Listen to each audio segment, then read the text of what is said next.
వీళ్ళు వాళ్ళనేది ఏం కాదు. అందరూ ప్రతి ఒక్క అసెంబ్లీలో కూర్చున్నటువంటి మెజారిటీ పాలిటీషియన్స్ మొత్తము బ్రోకర్లు, జోకర్లు, లోఫర్లు. ప్రతి దందాల వాటా ఉన్నది. ఇసుక దందాల వాటా.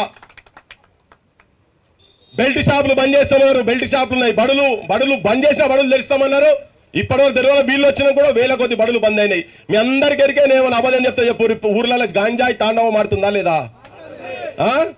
గాంజాయి తాండవం ఆడుతుందా లేదా ఊర్లలో? గాంజాయి కూడా కనీసం గాంజాయి బంద్ చేసేందుకు కూడా నీకు పైసలు కావాలి. నాకు అర్థమైతే లేదు ముఖ్యమంత్రి.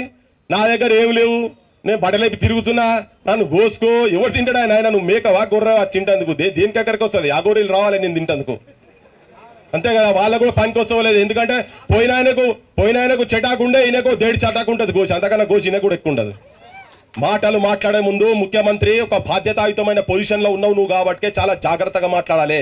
నీ చేత కాకపోతే, నీతో కాకపోతే కాలి బిందెలు లంకె బిందెలు ఉన్నాయనుకున్నా, కాలి బిందెలు ఉన్నాయని చెప్పని అనుకున్నావు కదా, వచ్చి రాజీనామా చేసి పక్కకు